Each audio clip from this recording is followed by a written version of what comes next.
How to sign in into Cooperative Online Banking. Hi everyone, this is Kate and welcome back to another video, and in this video we will learn how we can log in into Cooperative Online Banking. So without further delay, let's get started. First of all, open up your preferred browser, head towards the search bar and there type in Cooperative Bank login. Now navigate towards the first or the second link on your interface, that is bank.co.operativebank.co.uk or the Cooperative Bank, and that's gonna take you to its official website.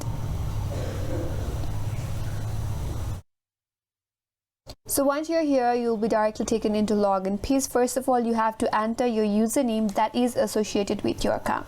So here under this text box that says username, type in your correct username linked with your account. In case if you forget your login details, there is a link right here. Click on it and then that's going to help you recover your account. So here type in your username once done, click on next, and on the next step you will be asked to enter your account password. Make sure to type in the correct password. Also you will be asked to enter your security pin, enter that as well. And if you're done entering your credential, click on sign in, and if the credential is correct, you will be directly logged into your Cooperative Online Banking account. And that's all for today's video. Hope this video was helpful, and if you're new to our channel, consider subscribing. Thanks for watching and stay tuned for more videos.